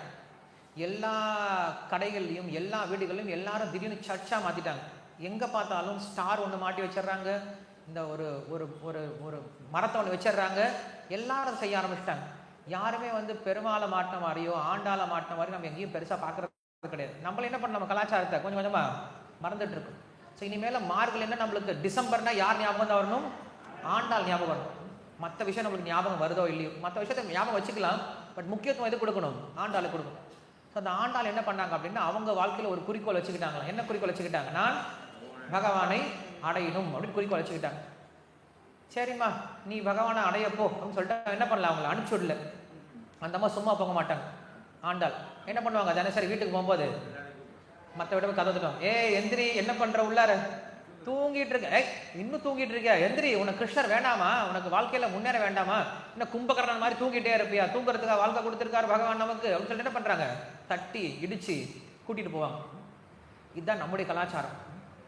நமக்கு தெரிஞ்சிருச்சு இப்ப பகவான் அடையணும்னு சொல்லிட்டு நம்ம என்ன பண்ணணும், மற்றவங்களை இதுல ஈடுபடுத்தி எல்லாரும் சேர்ந்து போய் செய்யும் போது என்ன ஆகும் அப்படின்னா, ஒருத்தருக்கு உற்சாகம் எல்லாம் என்ன பண்ணுவாங்க, அடுத்தவங்க நம்மளை உற்சாகப்படுத்தி கூட்டிட்டு வந்துடுவாங்க. ஆனால் என்னங்க நம்ம சேர்ந்து செய்யறது அப்படிங்கிறது, யூனிட்டி இஸ் ஸ்ட்ரென்த். ஒன்று பற்றால் உண்டு வாழ்வு. இதெல்லாம் நம்ம சின்ன குழந்தைகளா இருக்கும் கேள்விப்பட்டிருக்கோம் இல்லையா? அதெல்லாம் இப்போ நம்ம அப்ளை பண்ணக்கூடிய நேரம். ஸோ நம்ம எல்லாருக்கும் இந்த ஒரு விஷயம் புரிஞ்சது, பகவத்கீதை படித்ததுனால நம்ம எல்லாருக்கும் இந்த ஒரு விஷயம் புரிஞ்சது. என்ன புரிஞ்சது? பகவான் தான் நம்முடைய இலக்கு அப்படின்னு புரிஞ்சிருது. அதற்கு என்ன செய்யணும்? பகவானை அடைவதற்கு என்ன செய்யணும்? பக்தி அப்படிங்கிற விஷயம் தான் பகவானை அடைவதற்கு ஒரே ஒரு வழி. அந்த பக்தி எப்படி செய்ய முடியும் அப்படின்னா, சங்கத்தில் தான் பண்ண முடியும், நம்மளால செய்ய முடியும், சத் சங்கத்தில் தான் செய்ய முடியும். அதனால என்ன பண்ணியிருக்காரு அப்படின்னா, நம்முடைய ஸ்தாபகாச்சாரியர் ஸ்ரீல பிரபுபாதர் என்ன பண்ணியிருக்காரு அப்படின்னா, இப்படி ஒரு இயக்கத்தை என்ன பண்ணியிருக்காரு, ஏற்பாடு பண்ணியிருக்காரு. இந்த இயக்கத்தோடைய உண்மையான ஒரே ஒரு நோக்கம் என்ன தெரியுமா? வரக்கூடிய மக்களுக்கு கிருஷ்ண பக்தியை பற்றி சொல்லிக் கொடுத்து அவங்க என்ன பண்ணணும், கிருஷ்ணனுடைய வழியில நடத்தி கொண்டு போகணும் அப்படிங்கிற ஒரே ஒரு நோக்கம் தான் இருக்கு. வேற எந்த விதமான நோக்கம் கிடையாது. அதனால் நீங்க எல்லாரும் நல்ல ஒரு விஷயத்த பண்ணியிருக்கீங்க. உண்மையில் இந்த பகவத்கீதை அப்படிங்கிற விஷயத்தை நாங்கள் என்ன பண்ணோம் அப்படின்னா, குறைஞ்சது ஒரு 2 லட்சம் பேருக்கு அனுப்பிச்சு வச்சோம். 2 லட்சம் பேர். அந்த 2 லட்சம் பேரில் உள்ள ஜாயின் பண்ணது 2000 பேர். 2 லட்சத்தில் 2000 அப்படிங்கிறது என்னது? 10%? 1%? இல்லை இல்லை, 2 லட்சத்தில் 2000 1%. எல்லாரும் கால்குலேட்டர் எடுத்துக்கோங்க. 1%. 2 லட்சத்துல 2000 அப்படிங்கிறது 1%. 0.1 1% சொல்றவங்க யாரு? ஓகே. 0.1% சொல்றவங்க யாரு? கால்குலேட்டர் என்ன சொல்லுது பாத்துட்டீங்களா? 0.1% தானே. ஏன்னா அவ்வளவோ கம்மியாவா இருக்கு நம்ம மக்கள், இன்னைக்கு அவ்வளவு மோசமா போயிட்டாங்க. சரி, 1% வச்சுக்கலாமே. நம்ம 2 லட்சம் பேருக்கு அனுப்பி அதுல வெறும் 2000 பேர் வந்திருக்கிறாங்க அப்படின்னா அதுல நீங்கெல்லாம் 1%. அந்த 2000 பேர்லையும் கிளாஸுக்கு வந்தது அப்படின்னா 200 பேர். ஸோ 2200 அப்படிங்கிறது என்னது? அதுலயும் ரொம்ப ரேரான அவங்க. அந்த 2 லட்சத்துல 200 அப்படிங்கிறது இப்ப நீங்க சொல்லலாம் 0.1 அப்படின்னு சொல்லலாம். அந்த 200 பேர்லையும் இன்னைக்கு வந்திருக்கிறது அப்படிங்கிறது ஒரு 100 பேர் அப்படி வச்சுக்கலாமே. ஏன்னா நேற்று நம்ம கொஸ்டினை கேட்டிருந்தோம், எத்தனை பேர் கோயிலுக்கு வந்து நீங்கள் உங்களுடைய கிஃப்டை வாங்கிக்க முடியும் அப்படின்னு சொல்லி கேட்டிருந்தோம். நேற்று ஆக்சுவலாக அந்த குவிஸ் ப்ரோக்ராமுக்கு வந்து பார்ட்டிசிபேட் பண்ணாங்க. 2000 பேர் வந்து ஜாயின் பண்ணாங்க. அதில் வந்து ஒரு 300 பேர் வரைக்கும் என்ன பண்ணாங்க, குவிஸ் ப்ரோக்ராம் இந்த வந்து கிளாஸ் ரெகுலராக அட்டன் பண்ணியிருந்தாங்க. 300லேருந்து ஒரு 1000 பேர் வரைக்கும் அட்டன் பண்ணிட்டு இருந்தாங்க. அதில் குவிஸ் ப்ரோக்ராம்குள்ளே வந்தவங்க எவ்வளோ பேர் தெரியுமா? 250 பேர். அதுலேயும் ஃபில்டர் ஆகிடுச்சு 250 பேர். அந்த 250 பேர்லையும் நாங்கள் கோயிலுக்கு வந்து பகவானை தரிசனம் பண்ணிட்டு நாங்கள் புக்கு வாங்கிக்கிறோம், நாங்கள் என்ன பண்ணுறோம், இந்த பகவத்கீதை எங்கள் வாழ்க்கையில் எடுத்துக்க போகிறோம் அப்படின்னு சொல்லி சொன்னவங்க 150 பேர். அந்த 150 பேர்லையும் மறுபடியும் இங்கே வந்து சேர்ந்தது என்னமோ நமக்கு வந்தது ஒரு 75 ஃபேமிலியோ 70 ஃபேமிலியோ இல்லை 50 ஃபேமிலியோ தான் இருக்கும். ஏன்னா கிருஷ்ணரே பகவத்கீதை சொல்கிறாரு, என்னுடைய பக்தி அவ்வளோ வெளியில் எல்லாருக்கும் நான் கொடுத்துறது கிடையாதுன்னு சொல்லி சொல்கிறேன். ஏஷாம் துவந்தகதம் பாபம் ஜனானாம் புண்ணிய கர்மனாம் தே துவந்த மோக நிர்முக்தா பஜந்தே மாம் ஜடபஹா அப்படின்னு சொல்றாங்க. யார் ஒருவருடைய வாழ்க்கையில எல்லா விதமான பாப காரியங்களும் அழிஞ்சு போயிட்டோம், யாரோருடைய வாழ்க்கையில் நிறைய புண்ணிய கர்மங்களை செஞ்சிருக்காங்களோ அவங்க தான் என்ன பண்ண முடியுமா, என்னுடைய பக்திக்கு வர முடியும்னு சொல்றாங்க. அப்போ நம்ம என்ன பண்ணியிருக்கோம் அப்படின்னா, ஏதோ ஒரு கட்டத்தில் ஏதோ ஒரு பிறவில் என்ன பண்ணியிருக்கோம், நம்ம கிறிஸ்டர் கண்டிப்பா ஏதோ ஒரு கனெக்ஷன் இருந்திருக்கு. அந்த கனெக்ஷன் தானே இருக்கு நம்ம இப்ப தொடர்ந்து கொண்டு உட்கார வச்சிருக்கு. இல்லைன்னா 2 லட்சம் பேர் நம்ம இங்க வந்து உட்கார்ந்து இருக்கிறது என்னது, இப்ப நம்முடைய திறமை கிடையாது. நம்ம இங்க உட்கார்ந்து இருக்கோம். பகவான் என்ன பண்ணியிருக்கா, நம்மள இங்க கூப்பிட்டு வச்சிருக்கார். நம்ம வந்து இங்க உட்கார்ந்து இருக்கோம். இதுக்கப்புறம் அடுத்த ஒரு ஃபில்ட்ரேஷன் இருக்கு. என்ன ஃபில்ட்ரேஷன்? இதை யாரு ரெகுலரா பண்ண போறோம் அப்படிங்கிறது. ஊருக்குள்ளார இந்தியாவில் பார்த்தீங்க அப்படின்னா எத்தனை மில்லியன் மக்கள் இருக்காங்க? 140 கோடியா? 140 கோடி மக்கள்ல என்ன பண்றாங்கன்னா, திருப்பதியில வந்து என்ன பண்றாங்க, தேவஸ்தானத்துல காலையில விஸ்வரூப தரிசனம், என்ன தரிசனம், சுப்ரபாத தரிசனம். சுப்ரபாத தரிசனம் டிக்கெட் என்ன கொடுக்குறாங்கன்னா, ஒரு 2000 டிக்கெட் இஷ்யூ பண்றாங்க. இந்த 140 கோடியில என்ன பண்ணிருக்காங்க, 2000 பேர் அதிர்ஷ்டசாலிகள், அவங்களுக்கு கிடைச்சிருச்சு. என்ன பண்றாங்க, 2000 பேர் திருப்பதிக்கு போகலான்னு சொல்லி கிளம்பிட்டாங்க. போகும்போதே நிறைய பேருக்கு நிறைய ப்ராப்ளம். கல்யாணம் வச்சிருக்கோம், வேண்டாம் போகாதீங்க, இங்க போகணும், இந்த வேலை இருக்கு போகாதீங்க அப்படின்னு சொல்லிட்டு நிறைய பேர் என்ன பண்ணிட்டாங்க, அதுல நிறைய பேர் ட்ராப் ஆயிட்டாங்க. ஒரு 1000 பேர் போய் சேர்ந்துட்டாங்க. 1000 பேர் போனவங்களையும் காலைல சீக்கிரம் எந்திரிக்க முடியல. ஏன்னா சுப்பிரபாதம் எந்திரிச்சு போகணும் அப்படின்னா காலைல 2 மணிக்கு எந்திரிக்கணும், 3 மணிக்கு போகணும். நைட்டு அலாரம் வச்சுட்டு காலை சீக்கிரம் எந்திரிச்சிடும், காலை சீக்கிரம் எந்திரிச்சிடும், காலை சீக்கிரம் என்ன பண்ணாங்க, நைட்டு ஃபுல்லாக தூங்காமே வெயிட் பண்ணிட்டு 12 மணிக்கு நம்ம எல்லாரும் 12 மணி தூக்கம் பழக்கம் ஆயிடுச்சு இல்லையா? எப்போ நம்மளுக்கு தூங்குற நேரம் 12 மணி ஆயிடுச்சு, காலைல எந்திரிக்கிற நேரம் 8 மணி. சண்டே எல்லாம் சொல்லவே தேவையில்லை. நம்ம நேற்று கேட்டோம், காலைல சீக்கிரம் வந்துடுங்க, காலைல 8 மணிக்கு வந்துடு. என்ன இவ்வளோ சீக்கிரமா கூப்பிடுறீங்க கேட்குறாங்க. சார் 4 மணிக்கு கூப்பிடல சார், 8 மணிக்கு தான் கூப்பிடுறோம்.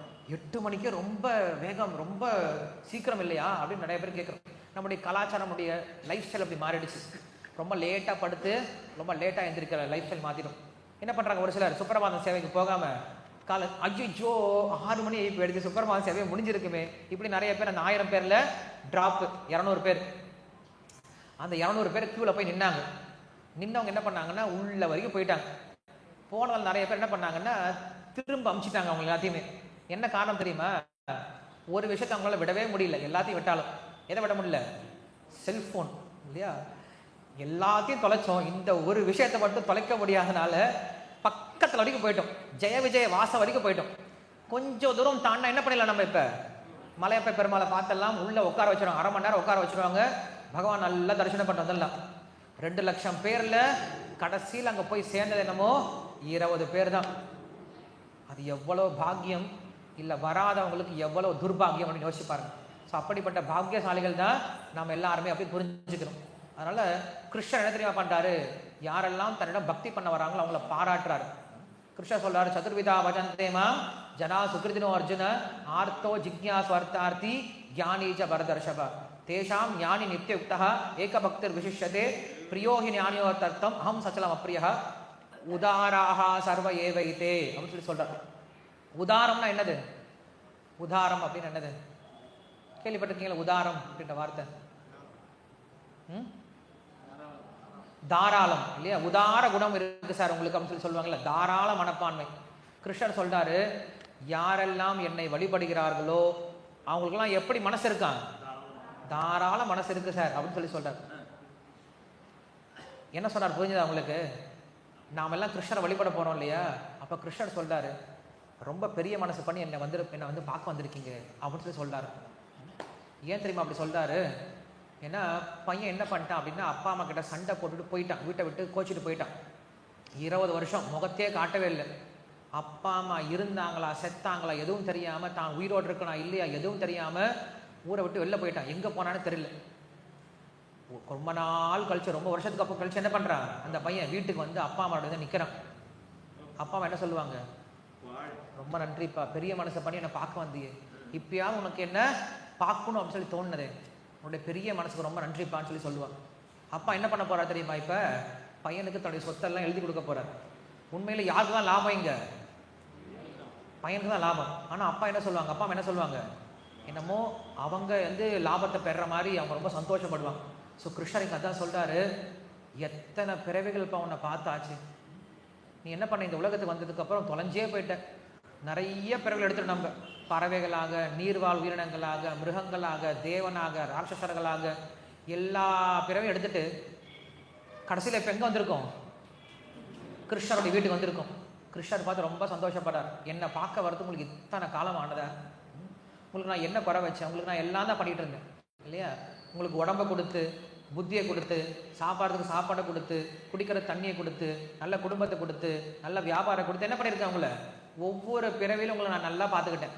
ஆனால் உங்களுக்கு என்னைக்கா தோணுச்சா இதெல்லாம் கொடுக்குறாரு எங்கள் அப்பா, அவரை நான் ஒரு முறை பார்த்துட்டு வரலாம், நம்மளுக்கு என்னைக்கா தோணுச்சா? தோணவே இல்லை. நம்ம என்ன பண்ணுறோம்? நன்றி கெட்டவர்களாக அதெல்லாத்தையும் மறந்துட்டு, அப்பா கிட்டேருந்து எல்லாத்தையும் வாங்கிட்டு எல்லாத்தையும் மறந்துட்டு போயிட்டே இருக்கோம். ஆனால் இப்போ என்ன பண்ணிட்டோம்? திடீர்னுட்டு ஒரு குருவோடைய கருணையினால இப்போ நம்ம எங்கே திரும்பி வந்திருக்கோம்? நம்ம அப்பா கிட்ட திரும்பி வந்திருக்கோம். அப்பா பார்த்து ரொம்ப சந்தோஷப்படுறாரு. இன்னைக்காவது என்னை பார்க்கணும்னு உனக்கு தோணுச்சு அப்பா, ரொம்ப பெரிய மனசு பண்ணி என்னை பார்க்க வந்திருக்கேப்பான்னு சொல்லிட்டு ரொம்ப வருத்தமாக பேசுவார்ல, அது போல கிருஷ்ணர் சொல்றாரு, உதாராகா சர்வ ஏவேதே அப்படின்னு சொல்லி சொல்றாரு. எல்லாரும் பரந்த மனப்பான உடையவர்னு சொல்லி சொல்றாரு. ஸோ அப்பா கிட்ட வந்து அது மறுபடியும் என்ன பண்ண வேண்டாம், திரும்ப நம்முடைய பழைய வாழ்க்கைக்கு போக வேண்டாம். இது ரொம்ப சந்தோஷமான வாழ்க்கை, ரொம்ப ஆனந்தமான வாழ்க்கை, ரொம்ப உயர்ந்த வாழ்க்கையும் கூட இந்த கிருஷ்ண பக்தி தான். அதனால யாரெல்லாம் இங்கே முதல் முறையாக வந்திருக்கீங்களோ, நீங்கள் எல்லாரும் நல்ல இடத்துக்கு வந்திருக்கீங்க, பெரிய ராஜாவுடைய வீட்டுக்கு வந்திருக்கீங்க. என்ன பண்ணுங்க, இதை தொடர்ந்து வருவதற்கு முயற்சி பண்ணுங்க. எல்லாரும் மதுரை தானே? வேற ஏதாவது வேற மாவட்டத்தில் வந்திருக்கீங்களா? யாராவது வேற மாவட்டத்தில் வந்திருக்கீங்களா? கிடையாது, எல்லாம் திண்டுக்கல். ஓகே, நீங்கள் ரெகுலராக வரவங்க தான், உங்களுக்கு தெரியும். ஸோ மற்றவங்க எல்லாருமே மதுரையிலேருந்து வந்திருக்கீங்க. இப்போ நம்ம கோயிலில் இந்த மாதிரி நிகழ்ச்சிகள் என்ன ஆகும், வாரம் வாரம் இங்கே சண்டே காலையில் இந்த நிகழ்ச்சி நடக்கும். ஸோ என்ன பண்ணுங்க, கொஞ்சம் காலையில் சீக்கிரமாக வந்துருச்சு ப்ரோக்ராம் வர முயற்சி பண்ணுங்க. ஸ்கூலுக்கு எத்தனை மணிக்கு நம்ம அனுப்புகிற பசங்களை? காலையில் 6 மணிக்கு வந்துருச்சு, சீக்கிரம் அனுப்பி வச்சிடும். எதுக்கு? நம்மளுக்கு தெரியும் இது நம்ம பசங்களுக்கு ரொம்ப நல்லதுன்னு தெரியும். ஆனால் என்ன பண்ணுறோம், காலையில் 4 மணி ஆனாலும் எந்திரிச்சு அடிச்சு பிடிச்சி என்ன பண்ணுறவங்கள அனுப்பி வச்சோம். நம்மளும் 8 மணிக்கெல்லாம் ஆஃபீஸ் போயிடுறோம். ஆனால் சண்டே வந்து அவன் என்ன பண்ணுறோம், ரிலாக்ஸ் ஆகிடுறோம். இங்கே சண்டேயில் கோயில் நம்ம என்ன பண்ணுறோம், காலையில் 8 மணிக்கு தான் அந்த உபன்யாசம் இருக்குது. 7:30 மணிக்கு வந்தீங்கன்னா குரு பூஜை இருக்கும், கிருஷ்ண தரிசனம் பண்ணிட்டு உபன்யாசம் கேட்டுட்டு பிரசாதம் சாப்பிட்டு போகலாம். இதுக்கு என்ன புரிஞ்சுக்கணும் அப்படின்னா, இது நம்முடைய பயன் நீங்கள் புரிஞ்சுக்கிட்டீங்க, இது எவ்வளோ உத்தமமான பயன் அப்படின்னு புரிஞ்சுக்கிட்டீங்கன்னா நம்ம என்ன பண்ண முடியும், இங்கே ரெகுலராக வர முடியும். ஸோ என்னோட வேண்டுகோள் என்ன அப்படின்னா, இங்கே வரக்கூடிய இங்கே நடக்கக்கூடிய நிகழ்ச்சிகளுக்கு, ஒவ்வொரு ஞாயிற்றுக்கிழமை நடக்கக்கூடிய நிகழ்ச்சிகளுக்கு தொடர்ந்து வர முயற்சி பண்ணுங்கள். அது மட்டும் இல்லாமல் நம்ம என்ன பண்ணுறோம், ஆன்லைன்லையும் கிளாஸ் சொல்லி கொடுத்துட்ருக்கோம். அந்த ஆன்லைன் கிளாஸ் என்ன பண்ணுங்கள், வர முயற்சி பண்ணுங்கள். நாளையிலேருந்து நம்ம ஒரு சங்கல்பம் எடுத்திருக்கோம், இதெல்லாம் தெரியும் நினைக்கிறேன் இல்லையா? என்ன சங்கல்பம்? பகவத்கீதையில் இருக்கக்கூடிய ஸ்லோகங்கள் என்ன பண்ண நம்ம எல்லாருமே மனப்பாடம் பண்ண போகிறோம். ஸோ எல்லாமே ஆன்லைனில் நான் வந்து அனுப்பிச்சி வச்சிருவேன்.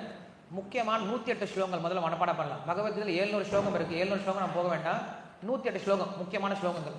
ஸோ நம்ம என்ன பண்ண போகிறோம், அடுத்ததை மீட் பண்ணும்போது நம்ம எல்லாரும் என்ன பண்ணணும், ஸ்லோகத்தை சொல்லக்கூடிய அளவுக்கு பயிற்சி பண்ணிக்கணும். ஸோ இது நம்மளுடைய சங்கல்பமாக இருக்க போது. அது மட்டும் இல்லாமல் இங்கே எங்களுடைய வாலண்டியர்ஸ் ஒரு சிலர் இருக்காங்க. அவங்க என்ன பண்ண போகிறாங்க அப்படின்னா, இனிமேல் உங்களை அவங்க காண்டாக்ட் பண்ணுவாங்க, உங்களை வந்து இன்வைட் பண்ணுவாங்க. நீங்கள் மறந்து போனாலுமே கூட என்ன பண்ணுவாங்க, ஏதாவது ஃபெஸ்டிவல் இருந்துச்சுன்னா உங்களை இன்வைட் பண்ணுவாங்க. ஸோ அவங்களோட இன்விடேஷன் எடுத்துக்கிட்டு நீங்கள் என்ன பண்ணுங்கள், ஒவ்வொரு வாரமும் கோயிலுக்கு வர முயற்சி பண்ணுங்கள். உங்கள் குழந்தைகளையும் கூட்டிகிட்டு வாங்க வரும்பொழுது, ரொம்ப முக்கியம். ஏன்னா குழந்தைகளுக்கு இந்த மாதிரி நல்ல விஷயங்களை சொல்லிக் கொடுக்கக்கூடிய இடம் ரொம்ப கம்மியாக தான் இருக்குது. குழந்தைகளை கூட்டிகிட்டு வாங்க. அவங்க என்ன பண்ணிட்டோம், வந்து வாரத்துக்கு ஒரு முறையாவது வந்து இங்கே ப்ரோக்ராம் அட்டன் பண்ணிட்டும், பகவானை தரிசனம் பண்ணட்டும், பகவானை பற்றி கேட்கலாம், பகவானுடைய பிரசாதம் சாப்பிடலாம், ரொம்ப ஆனந்தமான வாழ்க்கையை நடத்த முயற்சி பண்ணலாம். அதனால் இந்த பகவத்கீதை ஆன்லைன் வகுப்பில் யாரெல்லாம் பங்கு பெற்றீங்களோ அவங்க எல்லாருக்கும் மறுபடியும் ரொம்ப ரொம்ப நன்றி. அதே போல் பங்கு பெற்றது மட்டும் இல்லாமல் அதை வந்து சீரியஸாக எடுத்துக்கிட்டு நிறைய பேர் குவிஸ் ப்ரோக்ராமில் பார்ட்டிசிபேட் பண்ணி உங்கள் எல்லாருக்கும் ரொம்ப நன்றி. அதுக்கும் மேலே இங்கே இன்றைக்கி பகவத்கீதை கிஃப்ட் வாங்குறதுக்காக நிறைய பேர் வந்திருக்கீங்க. ஸோ அவர்களுக்கும் ரொம்ப ரொம்ப நன்றி. இங்கே நிறைய பேர் இருக்குது, பட் நிறைய பேர் படிக்கிறதுனால பிரயோஜனம் கிடையாது, நிறைய ஆப்சன்டீஸ் தான் வரும். ஸோ இங்கே யாரெல்லாம் வந்து நேற்று வந்த கூகுள் ஷீட்டில் நிச்சயம் என் குடும்பத்தோடு வருவேன் அப்படின்னு சொல்லிட்டு இந்த ஃபார்ம் ஃபில் பண்ணி வந்திருக்கீங்க இல்லையா? ஸோ அவங்கெல்லாம் மட்டும் என்ன பண்ணுங்க அப்படின்னா, உங்களுடைய எந்த பேரில் நீங்கள் வந்து ஜாயின் பண்ணீங்களோ அவங்க மட்டும் என்ன பண்ணலாம், லைனாக வரலாம். ஸோ என்ன பண்ணுங்கள், ஜென்ஸில் இருக்கவங்கெல்லாம் கொஞ்சம் எந்திரிச்சு முன்னாடி வந்துடுங்க, இந்த பக்கம் வந்துடுங்க. உங்கள் ஃபேமிலியோடய வந்துடுங்க. நீங்கள் உங்கள் ஃபேமிலியோட வந்துருங்கன்னா ஃபேமிலியோட வந்துடுங்க, உங்கள் ஃபேமிலியை கூட்டிகிட்டு வந்துடுங்க இங்கே. ஸோ நம்ம இப்போ என்ன பண்ண போகிறோம் அப்படின்னா, நம்முடைய கோயில் தலைவர் மற்றும் தங்கமயிலினுடைய எம்டி சேர்மன் யார் அப்படின்னா திரு பல்ராம் கோவிந்த பிரபு இங்கே இருக்கார். நீங்கள் எல்லாரும் தங்கமயிலோட கஸ்டமர்ஸாக இருந்திருக்கலாம், ஒரு சிலர் வரமகாலட்சுமி கஸ்டமர்ஸாக நிறைய இடத்துல வந்திருக்கீங்க. ஸோ உங்கள் எல்லாருக்கும் ஓனர் யாருன்னு தெரிஞ்சிருக்காது. ஸோ இங்கே தான் இருக்கார், தங்கமயிலுடைய ஓனர் இருக்கார். இப்போ இவருடைய கையில் நீங்கள் என்ன பண்ண போகிறீங்க, இந்த பகவத்கீதை அப்படிங்கிற இந்த உயர்ந்த பரிசை வாங்க போகிறீங்க. நான் இங்கே வந்து இவர்கிட்ட கற்றுக்கிட்டு தான் என்னால் இந்த அளவுக்கு வர முடிஞ்சது. அதனால் நீங்கள் என்ன பண்ண முடியும், நல்ல பக்தியில் உயர்ந்த இடத்துக்கு வர முடியும், உங்களுடைய வாழ்க்கையிலையும் நீங்கள் உயர்ந்த ஸ்தானத்துக்கு அடைய முடியும். இந்த வருஷம் நீங்கள் என்ன பண்ணலாம், இந்த 2025 அப்படிங்கிறது உங்களுக்கு சிறந்த வருடமாக அமைய போகுது. ஜோசியை நாங்கள் சொல்கிறோம் உங்களுக்கு, அவங்க சொல்ல தேவையில்லை. 2025 எப்படி இருக்கும் அப்படின்னா, யாரெல்லாம் பகவத்கீதையை படிக்க ஆரம்பிச்சிங்களோ இந்த வருஷம் உங்களுக்கு அமோகமாக இருக்க போகுது அப்படிங்கிறத விஷயம். எல்லாரும் என்ன ஃபேமிலியோட வருங்க. ஃபேமிலியோட வந்து என்ன பண்ணுங்க, அவர்கிட்ட ஆசீர்வாதம் வாங்கிட்டு புக்கை மட்டும் வாங்கிக்கோங்க. உங்கள் பேரை சொல்லிட்டு போங்க, அப்போ தான் என்ன பண்ண முடியும், இந்த பேரை நாங்கள் நோட் பண்ணி வச்சுக்க முடியும். இங்கே வந்து சுபல் சும்மா நீங்கள் இங்கே நில்லுங்க. அசோக் பிரபு நீங்கள் இங்கே நில்லுங்க. சுமன் மாதாஜி, மகேஸ்வரி மாதாஜி, மதுரேஸ்வரி மாதாஜி.